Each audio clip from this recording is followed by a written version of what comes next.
Bismillahirrahmanirrahim.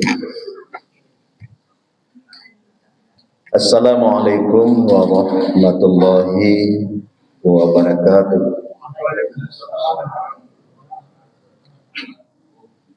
Alhamdulillah. Alhamdulillahilladzi khalaqal mauta wal hayata liyabluwakum ayyukum ahsanu amala. Wa huwa 'azizun ghafur. Asyhadu an la ilaha illallah wahdahu la syarika lah. Wa asyhadu anna Muhammadan abduhu wa rasuluh sallallahu alaihi wasallam la nabiyya ba'da. Allahumma fassalli wa sallim ala hadzal nabiyil karim wa ala alihi wa ashabihi ajmain. Wasma'u faqalallahu ta'ala fil Qur'anil Karim.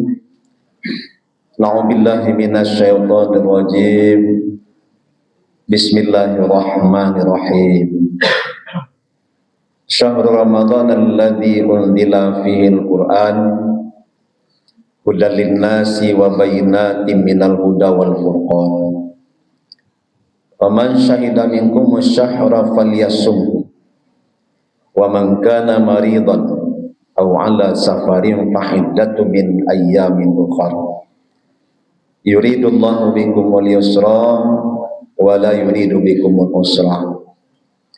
Wa litukmilul iddah wa litukabbirullaha ala ma hadakum wa la'allakum tashkurun.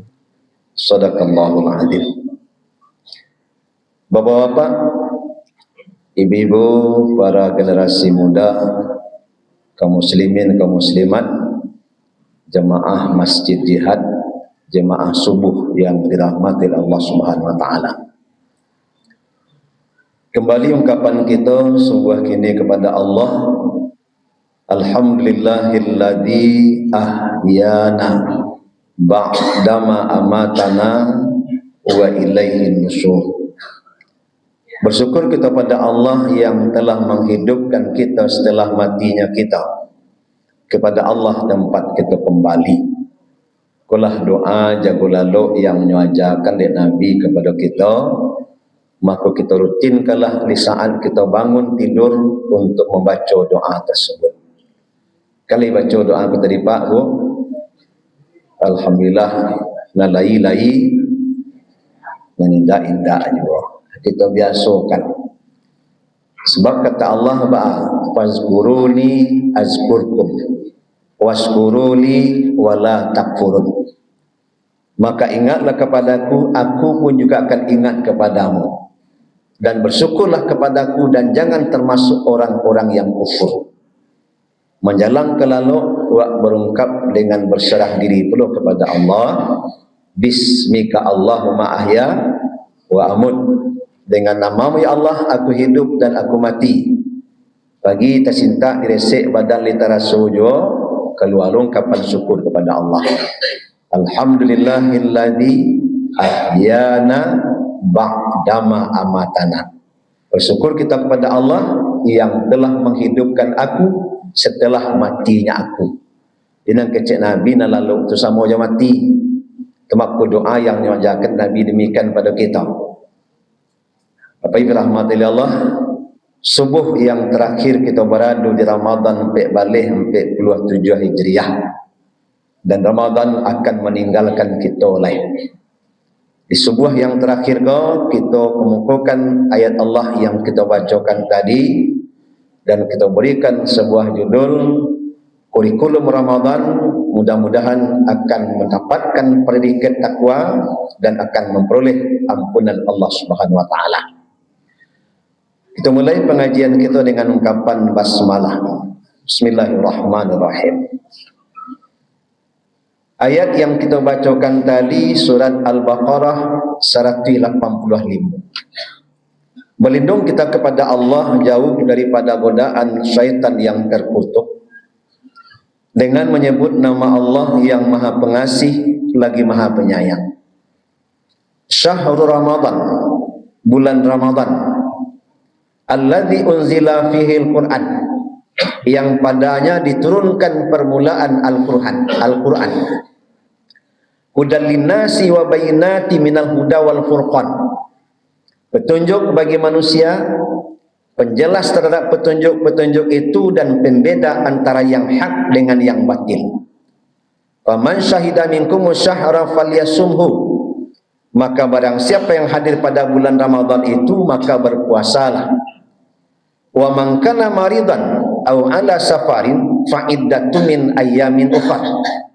Maka barang siapa yang ada dalam kondisi sakit atau di dalam perjalanan yang tidak memungkinkan melakukan puasa, berbukalah, maka gantilah di hari lain sebanyak hari-hari yang ditinggalkan. Yuridullahu bikumul yusra, Allah berikan kemudahan bagimu, wala yuridu bikumul usra, dan Allah tidak berikan kesulitan bagimu. Walitukmilul iddah, dan cukupkanlah bilangan puasamu. Walitukabbirullaha ala ma hadakum, dan agungkanlah Allah atas petunjuknya itu kepadamu. Wala'allakum tashkurun, dan mudah-mudahan kamu termasuk orang-orang yang bersyukur. Bapak Ibu, awak dalam bulan puasa ko selaku umat Islam ibaratkan anak sekolah.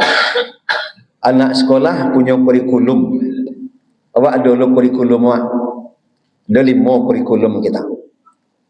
Tarwiyah, puasa, tadarus, nuzul Al-Quran, baca Al-Quran, zakat fitrah, dan salat Id. Kelima. Yang tarawih malam tadi berakhirnya untuk kita. Tarawih ko tak ada di bulan lain dah. Kita yang lain melengkapi, yang mencukupi tarawih sebagaimana kata Nabi, laksanakan qiyamnya mulai dari awal sampai akhir lengkap, ujung nanti berarti habis Ramadan kau ghufira lahu ma taqaddama min dzambi. Allah akan ampuni dosa-dosanya yang telah berlalu. Ada sebagian ulama mengungkapkan dek lantaran tarawih itu merupakan qiyam Ramadan, malam Ramadan, maka dosa-dosa yang akan Allah ampuni adalah dosa-dosa malam yang pernah kita perbuat. Maka mudah-mudahan dengan kita laksanakan tarawih akan dapatkan ampunan Allah Subhanahu wa taala. Yang kedua, puasa. Hari itu merupakan hari terakhir untuk kita. Dan puasa pun sebagaimana kata Nabi, man shoma ramadanan imanan wa ihtisaban ghufira lahu ma taqaddama min dzambi. Barang siapa yang laksanakan puasa Ramadan lantaran keimanan dan penuh perhitungan, Allah akan ampuni dosa-dosanya yang telah berlalu. Adalah sebagian ulama mengungkapkan dosa-dosa yang akan diampuni dengan melaksanakan puasa, dosa-dosa siang, mulai dari terbit fajar sampai tabanam matahari. Lengkap Ramadan kita, lengkap puasa kita, maka ujung Ramadan nanti di beko malam kami itu, beko maghrib, maka kita akan dapatkan ampunan terhadap dosa-dosa kita yang telah berlalu. Andai kata lu lengkap ba'ah, tak cukup ba'ah, menjalang wak lengkapi alun kita akan terima ampunan. Makanya bak ibarat sistem pemilu tadanga doa, capek wak bayar, capek ampunan wak peroleh. Lambek wak bayar, lambek ampunan wak dapat. Andai kata tak dibayar-bayar menjalang Ramadan masuk angka tiba, berarti untuk tahun kini ampunan berkaitan dengan Ramadan tak jadi wak terima dah. Anda kita barangkali ketik hati adanya kalau serupa itu. Kadang hati anda dapat ampunan. Kadang hati kita bu, ya makanya kau ada ketertinggalan kita capek bayar. Sebab Allah sampaikan dalam ayat tadi, walitukmilul iddah, dan cukupkan bilangan puasamu. Dia mencukupkan bulan puasa kalau tak ada masalah dalam Ramadan, Kalau punya masalah dalam Ramadan, tak sama dengan tarawih tadi dah. Kalau tarawih tadi hukumnya sunat, kok tak bisa memperbuatnya dalam Ramadan, maka tak ada ganti di bulan, tak ada gantinya di bulan lain dah, di hari lain selain Ramadan. Beda dengan puasa. Kalau puasa tak bisa memperbuat dalam Ramadan, di lantaran ada halangan syarak, bisa diganti di hari lain sebanyak nanti 3. Aku bedanya antara tarawih dengan puasa. Makanya Bapak Ibu, lengkapilah capek, kok memang ada ketertinggalan kita. Setelah itu, kalau memang tak ada masalah dah habis Ramadan, kita akan usahakan pula kembali untuk melatih-latih diri melaksanakan puasa. Di bulan Syawal ada puasa 6, setiap Senin dan Kamis puasa sunat, pertengahan bulan Ayyamul Bait 3 balik, 4 balik, 5 balik di bulan Arab, maka usahakan untuk laksanakan puasa. Nanti di bulan Zulhijjah ada dulu puasa 9 hari. Kemudian di bulan Muharram adalah puasa Asyura, banyak puasa-puasa sunat yang akan mungkin tetap akan bisa kita laksanakan setelah Ramadan. Jadi mudah-mudahan Ramadan yang telah melatih kita akan bisa pula mendidik untuk masa selanjutnya. Kemudian yang ketiga, tadarus Al-Quran, baca Al-Quran, nuzul Al-Quran. Yang Al-Quran itu kata Allah sebagaimana dalam ayat yang kita bacakan tadi, diturunkan permulaannya pada bulan Ramadan. Indah di bulan Ramadan, saya turunnya dah. Al-Quran itu turunnya bara lamanya, selama kerasulan Nabi kita Muhammad sallallahu alaihi wasallam. Mulai beliau diangkat jadi Nabi dan Rasul sampai penghujung kehidupan beliau 23 tahun. Beliau diangkat jadi Nabi dan Rasul umur 40, meninggal umur 63. 23 tahun lamanya Al-Quran itu diturunkan. Ayat yang pertama surah Al-Alaq dan ayat yang terakhir surah Al-Maidah ayat yang ketiga. Al-yauma akmaltu lakum dinakum. Nah, di bulan Ramadan wak memfokuskan untuk membaca Al-Quran, ada kita mungkin yang mengecek tadarus, ada kita yang menyampaikan khatam sekali, ada yang menyabui khatam 2 kali, ada yang menyabui khatam 3 kali. Seberapapun banyak kita khatamkan Al-Quran ataupun mungkin kita tak mengkhatamkan Al-Quran dah. Sebagaimana kata Allah Subhanahu wa taala, wa iza tuliyat alaihim ayatuhu zadatuhum imana. Apabila dibacakan kepada mereka ayat-ayat kami atau mereka sendiri yang membacanya, imannya akan bertambah. Ia boleh bertambah iman kita dengan baca Al-Quran kalau memang kita boleh faham yang kita baca. Tapi kalau tak faham mana nak baca dah, dan kita akan tetap membaca saja dapat nilai, cuma tak bisa kita mengamalkan. Dek kita tak tahu arti yang kita baca. Makanya Bapak Ibu, kalau tak pandai kita menterjemah, kita baca ayatnya, wak miliki Al-Quran terjemahan, kita cari terjemahan, maka kita bisa akan pahami maksud Allah dengan ayat yang kita baca dan mungkin akan bisa kita amalkan dalam kehidupan kita. Itu makanya kata Nabi, Al-Quran itu merupakan 2 buah pedoman hidup yang tak pernah beliau tinggal, yang tak pernah akan tersesat selama-lamanya selama kita berpedoman kepada keduanya. Yang pertama Al-Quran dan yang kedua sunnah beliau. Makanya Bapak Ibu rahmati Allah, dalam Ramadan kita rajin baca Al-Quran, habis Ramadan kita akan tetap berdampingan terus dengan Al-Quran, akan selalu kita baca Al-Quran. Kan yuk kita mungkin saja terus membaca Al-Quran Pak Ibu. Alhamdulillah, mudah-mudahan nanti di akhirat kelak orang-orang yang akan didudukan oleh surga diantaranya mah talil Quran, pembaca Al-Quran. Lantaran rindu surga, maka selalulah baca Al-Quran tersebut. Yang keempat, pelaksanaan zakat fitrah. Zakat fitrah rupanya kaitannya dengan puasa. Dek lantaran adanya puasa, ada zakat fitrah, ada Ramadan, ada zakat fitrah. Kalau tidak ada Ramadan, ada zakat fitrah? Tidak ada zakat fitrah. Yang zakat fitrah itu hanya berhubungan dengan Ramadan. Nah, kalau di bulan lain tidak ada zakat fitrah. Zakat malah ada. Zakat dalam arti kata harta kita. Tapi yang zakat diri itulah yang hanya ada pada bulan Ramadan adanya. Nah, jatuh wajibnya penghujung Ramadan, berarti maghrib nanti sampai pagi besok menjelang menunaikan solat Id. Itu jatuh wajibnya. Kalau buliahnya sejak mulai dari awal lah buliah. Dan kebiasaan kita barangkali mungkin seminggu menjelang akan berakhir Ramadan kita akan tunaikan dengan tujuan untuk kemaslahatan untuk orang yang kita berikan. Manfaatnya kata Nabi kepada kita dalam hadis, farada Rasulullah sallallahu alaihi wasallam an zakatul fitri, mewajibkan Rasulullah sallallahu alaihi wasallam akan zakat fitrah. Man adaha qabla shalah fahuwa zakatul fitri. Barang siapa yang memberikannya sebelum pelaksanaan solat Id, maka itu merupakan zakat fitrah. Wa man adaha ba'da shalah fahuwa sedekah minas sedekah. Dan barang siapa yang memberikannya setelah solat Id, maka itu hanya dinilai sebagai sedekah biasa. Jadi maknanya Bapak Ibu, dek lantaran kau merupakan berhubungan dengan puasa, bahkan kita baca berkaitan dengan pelaksanaan puasa kita. Istilah terdengar dua. Nilai ibadah puasa kita belum akan sampai kepada Allah sebelum kita tunaikan zakat fitrah. Jadi kalau ibaratkan ibarat kita punya surat wak masukkan ke dalam amplop, setelah amplop kita tutup, di luarnya apa kita lagi menjelah wak masukkan ke kotak pos, wak lagi perangko. Kalau dia pakai perangkonya bawa di tukang pos, tapi kalau tidak ada perangko, tidak jadinya bawa di tukang pos dah. Anda ubah demikian.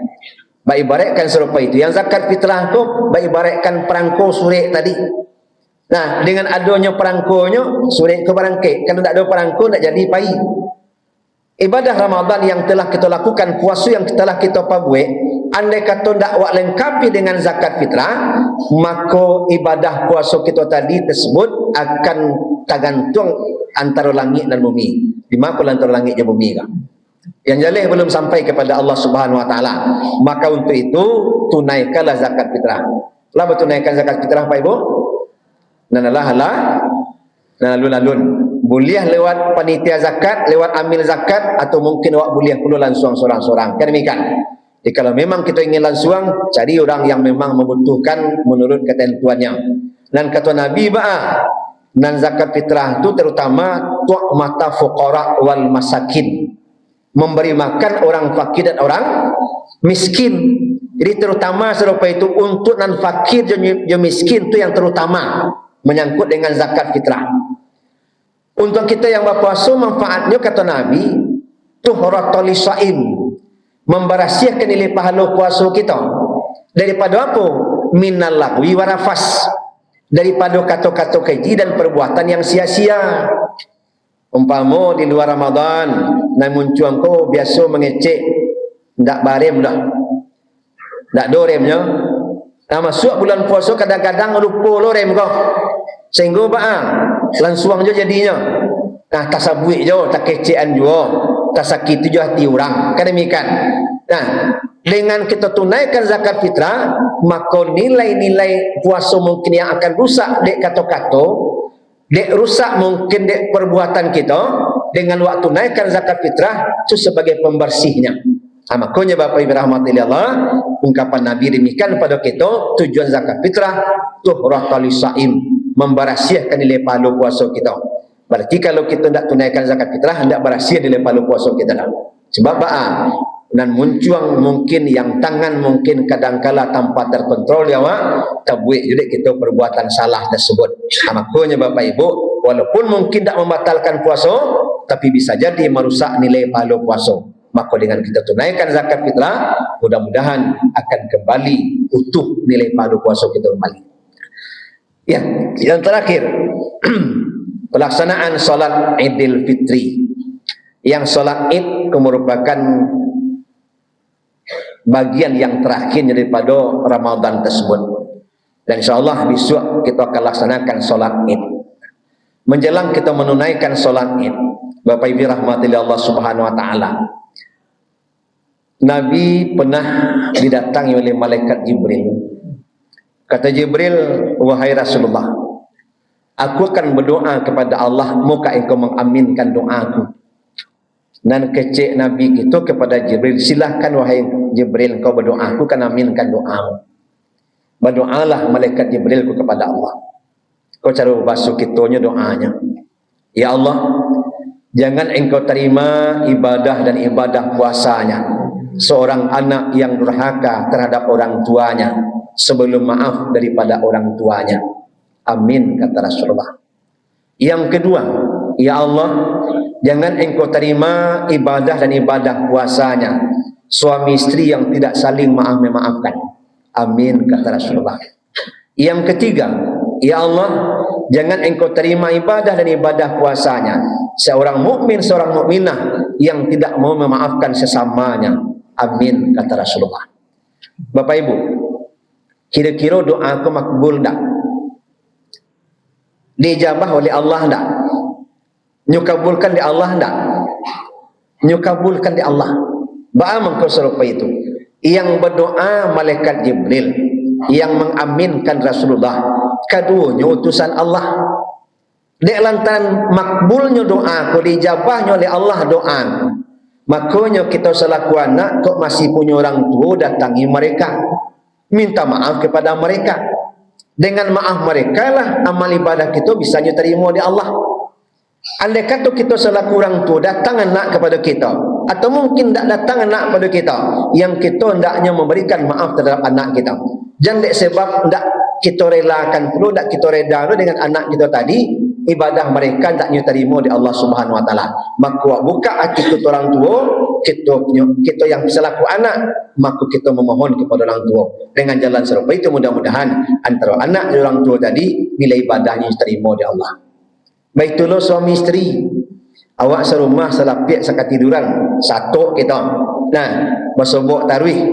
Nah, ketika kita mungkin punya salah, atau mungkin suami salah, isteri salah. Sebab dalam rumah tangga ku mungkin ada salah, ada salah mungkin diperbuat. Berbagai macam mungkin penyebabnya. Nah, tersinggung perasaan, tersinggung hati kita. Maka dalam keadaan serupa itu, suami memberi maaf kepada isteri, meminta maaf kepada isteri, isteri minta maaf kepada suami.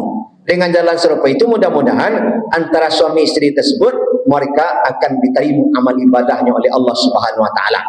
Taruh Bapak Ibu sebagai contoh, menjelang melaksanakan solat Id, pagi-pagi ya kecik isteri kepada suami, dah tolong maafkan salah boyo dayo, banyak salahmu mungkin kau dah salahmu kok. Dan kecik udahnya ke lah minta maaf dulu gaya buat sebut tarawih saja. Nan lepas sebut tarawih kau nak banyak salah. Kan demikian. Makanya Bapak Ibu rahmatullahi Allah, kita hendaknya memang sama-sama buka hati kita untuk saling maafkan. Baik itu loh sesama kaum muslimin, berkarib kerabat, bersaudara, bertetangga, ipabisan segala macamnya yang ada kaitannya dengan kita, maka kita hendaknya buka hati untuk saling memaafkan. Dengan jalan serupa itulah mudah-mudahan amaliyah kita akan Allah terima. Sebab kecik Nabi ridallah fi ridal walidain.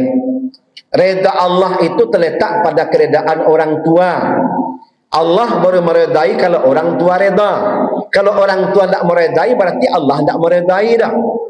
Orang tua kan manusia. Berarti kesimpulan kita, Allah baru meredai kalau manusia reda. Kalau manusia tidak meredai, bagaimana Allah akan meredai kita? Banyak banai ibadah wak, puasa wak lai, tarawih wak satu, tadarus Al-Quran ikut, zakat fitrah wak tunaikan, zakat mal wak agih no, anak yatim wak bantu kekurangan orang yang kita mungkin butuh kita agih. Kan demikian. Tapi hubungan kita dengan manusia tidak elok dah. Dengan tetangga tidak bersapuan, dengan karib kerabat tidak elok. Pokoknya dalam model itulah dalam kehidupan. Bagaimana ibadah mereka akan Allah terima? Allah sampaikan dalam surat Al-Imran, yang pertama hablum minallah, yang kedua hablum minanas. Pertama hubungan kepada Allah, tali jangan sampai putih. Hablum tali, jangan sampai putih tali hubungan kepada Allah Subhanahu Wa Taala. Baiklah dengan sama manusia. Semua berkaitan masalah hubungan kita dengan manusia. Ada di antaranya Nabi sampaikan kepada kita, salah satu la yadkhulul jannah, 3 golongan yang tak akan dimasukkan ke surga kata Nabi. 3 golongan kau. Yang pertama minul khamri, peminum khamar. Yang kedua wa musaddiqu bisihri, orang-orang yang benarkan sihir. Kemudian yang ketiga waqati'ur rahim, orang-orang yang putuskan silaturahmi. Tak masuk surga 3 orang kata Nabi kata. Makanya Bapak Ibu termasuk dalamnya orang yang putuskan silaturahmi. Maka jalillah tarawih, sambung tarawih, jangan sampai putihan. Makanya Bapak Ibu rahmatullahi Allah, wa manfaatkan hari raya Syawal tu memang untuk saling memaafkan. Makanya Bapak Ibu, ketika wak bersebut je kawan-kawan, ketika wak bersalaman, kalimat yang wak sampaikan setelah kita baca Allahumma salli ala Muhammad wa ala ali Muhammad, kata yang kita sampaikan minal aidin wal faizin, wak sambung dengan kalimat mohon maaf lahir dan batin. Laita warti minal aidin wal faizin, lai artinya minal aidin wal faizin itu artinya bukan mohon maaf lahir dan batin. Minal aidin wal faizin, min dari aid kembali, faizin manang. Berarti minal aidin wal faizin artinya kita kembali daripada kemenangan. Bagaimana kuat kembali daripada kemenangan? Sebab wala menang melawan hawa nafsu kita, menang melawan setan laknatullah, kan demikian. Sehingga di saat satu Syawal awak berungkap dengan kalimat minal aidin wal faizin, kemudian awak sambung dengan kalimat mohon maaf lahir dan batin. Tapi Bapak Ibu, ada di antaranya nama sebut dia awak tahu kita tahu bana awak dalam bulan puasa nak satu dah, sembahyang nak ikut dah, tapi ketika hari raya nya pailu sembahyang raya.